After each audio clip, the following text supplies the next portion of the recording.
Assalamualaikum warahmatullahi wabarakatuh. Perkenalkan, nama saya Feby Valentin Samosir dari kelas 10E, akan menjelaskan mengenai bagaimana sejarah pramuka di dunia dan sejarah pramuka di Indonesia. Sebelumnya, pengertian dari pramuka itu sendiri adalah organisasi atau gerakan kepanduan yang menjadi wadah pendidikan kepramukaan di Indonesia. Sejarah pramuka di dunia. Sejarah pramuka di dunia pertama kali dimulai saat Baden-Powell menuliskan pengalamannya dalam buku Scouting for Boys pada tahun 1908.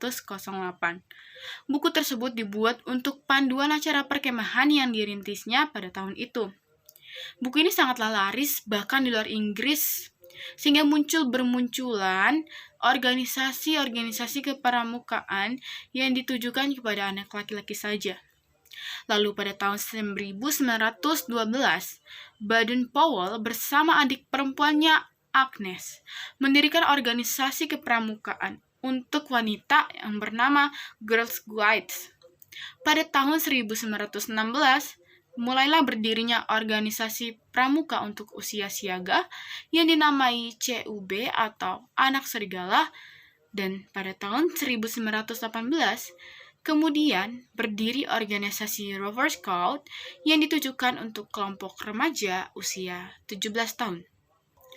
Baden-Powell kembali mempublikasikan bukunya Roving to Success pada tahun 1922 yang berbicara tentang seorang pemuda yang mendayung perahu sampannya menuju pantai kebahagiaan. Ya, tepatnya pada tanggal 30 Juli sampai 8 Agustus 1920 di Olympic Hall, London. Ya, kegiatan Jambore dunia pertama kali diadakan dan diikuti sebanyak 800 peserta dari 34 negara. Dalam kegiatan tersebut, pada akhirnya Baden-Powell dinobatkan sebagai Bapak Pandu sedunia. Selanjutnya, sejarah pramuka di Indonesia. Sejarah pramuka di Indonesia dikenal dengan 3 masa pramuka, yaitu gerakan pramuka pada masa penjajahan Belanda, gerakan pramuka pada masa penjajahan Jepang, dan gerakan Indonesia setelah Indonesia merdeka. Yang pertama yaitu gerakan pramuka pada masa penjajahan Belanda di Indonesia bernama Nederland Indisch Pandivers Vereniging atau NIPV, atau dalam bahasa Indonesia dikenal sebagai Persatuan Pandu-Pandu Hindu Belanda. Setelah Sumpah Pemuda, kegiatan pramuka semakin digemari, sehingga terbentuknya Pandu Pemuda Sumatera pada tahun 1930 dan pada tahun 1931. Berdirinya Persatuan Antar Pandu Indonesia.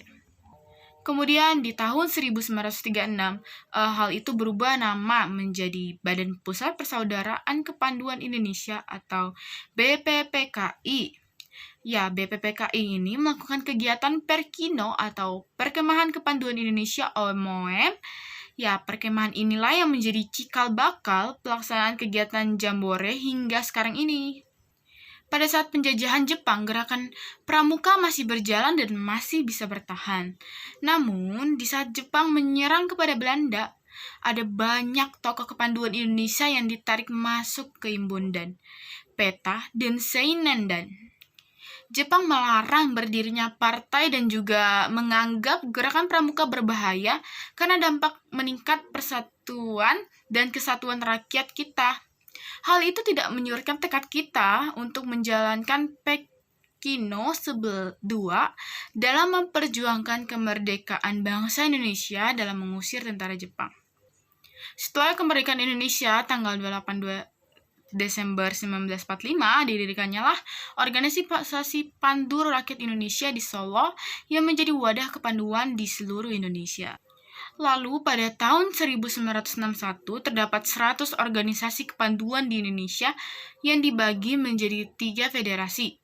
Yang pertama Persatuan Kepanduan Putri Indonesia, lalu Ikatan Pandu Indonesia, dan terakhir Persatuan Putra Putri Indonesia. Lalu pada tanggal 14 Agustus 1961, gerakan pramuka diperkenalkan secara resmi kepada seluruh masyarakat, sehingga pada hari itu diperingati sebagai Hari Pramuka setiap tanggal 14 Agustus. Demikian penjelasan dari saya. Sekian dan terima kasih. Jika ada salah kata, saya mohon maaf. Wassalamualaikum warahmatullahi wabarakatuh.